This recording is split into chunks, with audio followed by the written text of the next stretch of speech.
എന്തോ ഇയാളെ അവമാനിച്ചു, മമ്മൂട്ടി ക്ഷുഭിതനായി എന്നൊക്കെ പറഞ്ഞിട്ടുള്ള വാർത്തകൾ ആദ്യമേ തന്നെ പ്രചരിപ്പിക്കാൻ തുടങ്ങി. ഏറ്റവും നിർഭാഗ്യകരമായ അവസ്ഥ, ചിലർ ഈ കാര്യത്തിൽ CPIMൻ്റെ സോഷ്യൽ മീഡിയ പോരാളികൾ വലിയ തോതിൽ മമ്മൂട്ടിയെ ആക്രമിച്ചു എന്ന വാർത്തയാണ്. CPIMൻ്റെ ഈ സോഷ്യൽ മീഡിയ രംഗത്ത് ഇടപെടുന്നവർക്ക് മമ്മൂട്ടിയെ തിരിച്ചറിയാൻ കഴിയാത്ത കാലമായോ? മമ്മൂട്ടി ആരാണെന്ന് മനസ്സിലാക്കാൻ പറ്റാത്ത അവസ്ഥ വന്നു. മലയാളത്തിൻ്റെ മഹാനടന് അത്തരത്തിലൊരു പ്രചരണത്തിൻ്റെ ഭാഗമായി മനസ്സിന് വിഷമമോ പ്രയാസമോ ഉണ്ടായിട്ടുണ്ടെങ്കിൽ, പ്രത്യേകിച്ച് CPIMൻ്റെ ഏതെങ്കിലും ആളുകൾക്ക് അതിൽ ബന്ധമുണ്ട് എന്ന് കരുതുന്നുണ്ടെങ്കിൽ, ഈ ഘട്ടത്തിൽ പരസ്യമായി അദ്ദേഹത്തോട് ഞാൻ ക്ഷമ ചോദിക്കുകയാണ്. നന്മയ്ക്ക് വേണ്ടി നിലകൊള്ളുന്ന വ്യക്തികളിൽ പ്രമുഖ സ്ഥാനത്തിരിക്കുന്നവരിൽ ഒരാളാണ് മമ്മൂട്ടി. നമുക്കെല്ലാവർക്കും അറിയാം. നിരവധി ജീവകാരുണ്യ പ്രവർത്തനങ്ങളിൽ, സാമൂഹ്യ രംഗത്തുള്ള പ്രവർത്തനങ്ങളിൽ എല്ലാം അദ്ദേഹം ഇടപഴകുന്നുണ്ട്.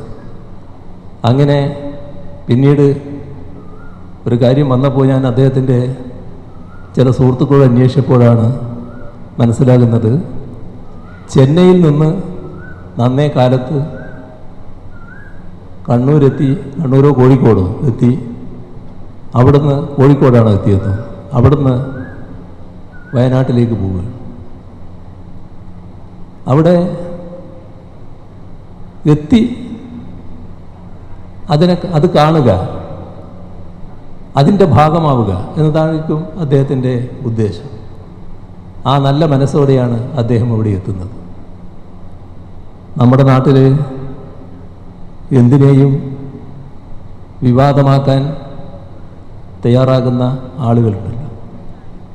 അപ്പം അദ്ദേഹത്തെ അവിടെ വീടുകളെല്ലാം സന്ദർശിക്കുന്നു, അതിൻ്റെ ആൾക്കാരുണ്ട് അവിടെ, എല്ലാ ഘട്ടത്തിലും അവരുണ്ട്. അവർ വീടുകൾ കാണിച്ചു കൊടുക്കുന്നു, കാര്യങ്ങൾ വിശദീകരിച്ചു കൊടുക്കുന്നു. അപ്പോൾ അവിടുത്തെ ഇത്തരം കാര്യങ്ങളിൽ സാധാരണഗതിയിൽ നല്ല നിലക്ക് അവിടെ ഇടപെട്ടുകൊണ്ടിരിക്കുന്ന ഒരു പൊതുപ്രവർത്തകനാണ് ആ ജില്ലയിലുള്ള CPIMൻ്റെ ജില്ലാ സെക്രട്ടറി റഫീഖ്. ആ ചെറുപ്പക്കാരനും അവിടെയുണ്ട്, ഇദ്ദേഹത്തിൻ്റെ കൂടെ നിൽക്കുന്നു, ഇദ്ദേഹത്തിൻ്റെ കൂടെ പോകുന്നു. അപ്പോൾ ആരെയും അറിയിച്ചുകൊണ്ടുള്ള യാത്രയല്ല മമ്മൂട്ടിയുടേത്. സ്വാഭാവികമായി അദ്ദേഹം ഈ ചെറുപ്പക്കാരനോട് പറയുകയാണ്, നിങ്ങൾ ക്ഷണിച്ചിട്ട് ഞാൻ വന്നതല്ലല്ലോ, നിങ്ങൾ എൻ്റെ കൂടെ തന്നെ ഇങ്ങനെ നടക്കുമ്പോൾ അത് മറ്റു രീതിയിൽ ചിത്രീകരിക്കപ്പെടില്ലേ എന്ന് പറഞ്ഞാൽ, നമ്മുടെ കേരളത്തിൽ എന്തും വിവാദമാക്കാൻ ശ്രമിക്കുന്നവരുണ്ടല്ലോ, ആ വിവാദത്തിനൊരു അവസരമുണ്ടാക്കി കൊടുക്കൂലേ എന്നാണ് മമ്മൂട്ടി സൗദ്ദേശത്തോടെ ഉദ്ദേശിച്ചിട്ടുണ്ടാകുക. ഇത് തീർത്തും വ്യക്തിപരമായി പറഞ്ഞൊരു കാര്യമാണ്, ഒരു ക്യാമറയുടെയും മുന്നിൽ പറഞ്ഞതല്ല. പക്ഷെ നമ്മുടെ നാട്ടിൽ ക്യാമറയും ശരീരത്തിൽ വെച്ച് നടക്കുന്ന ധാരാളം ആളുകൾ ഇപ്പോൾ ഉണ്ട്.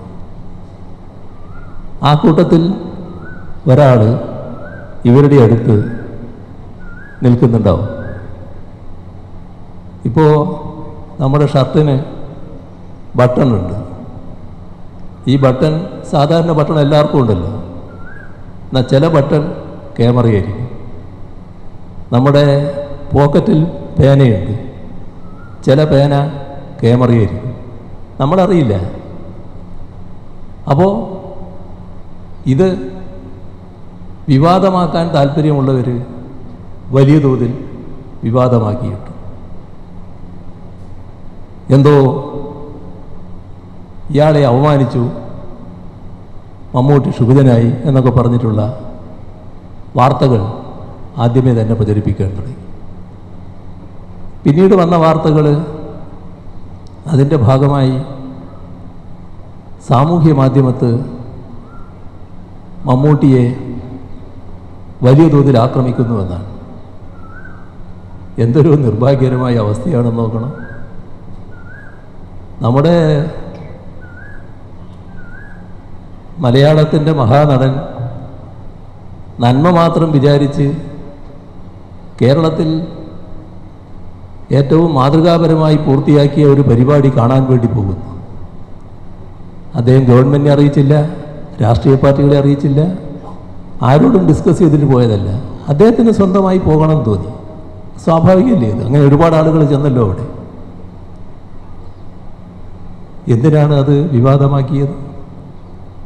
ഏറ്റവും നിർഭാഗ്യകരമായ അവസ്ഥ, ചിലർ ഈ കാര്യത്തിൽ CPIMൻ്റെ സോഷ്യൽ മീഡിയ പോരാളികൾ വലിയ തോതിൽ മമ്മൂട്ടിയെ ആക്രമിച്ചു എന്ന വാർത്തയാണ്. CPIMൻ്റെ ഈ സോഷ്യൽ മീഡിയ രംഗത്ത് ഇടപെടുന്നവർക്ക് മമ്മൂട്ടിയെ തിരിച്ചറിയാൻ കഴിയാത്ത കാലമായോ?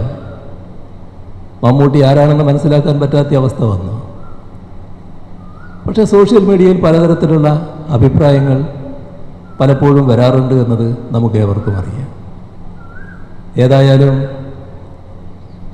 കേരളത്തിൻ്റെ മലയാളത്തിൻ്റെ മഹാനടന് അത്തരത്തിലൊരു പ്രചരണത്തിൻ്റെ ഭാഗമായി മനസ്സിന് വിഷമമോ പ്രയാസമോ ഉണ്ടായിട്ടുണ്ടെങ്കിൽ, പ്രത്യേകിച്ച് CPIMൻ്റെ ഏതെങ്കിലും ആളുകൾക്ക് അതിൽ ബന്ധമുണ്ട് എന്ന് കരുതുന്നുണ്ടെങ്കിൽ,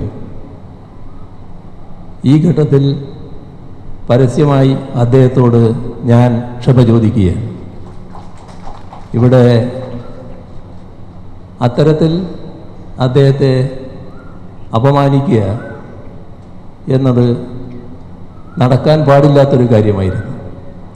പക്ഷേ സോഷ്യൽ മീഡിയ ആരുടെയും നിയന്ത്രണത്തിലല്ല. അതിലിടപെടുന്നവർ അവർക്ക് തോന്നിയ അഭിപ്രായങ്ങൾ പറഞ്ഞു എന്ന് വരും. മമ്മൂട്ടിയെ പോലുള്ള ഒരു മഹാനടനെ മനസ്സിലാക്കാൻ കഴിയണമായിരുന്നു എന്നത് മാത്രമേ ആ കൂട്ടത്തിൽ പറയാനുള്ളൂ.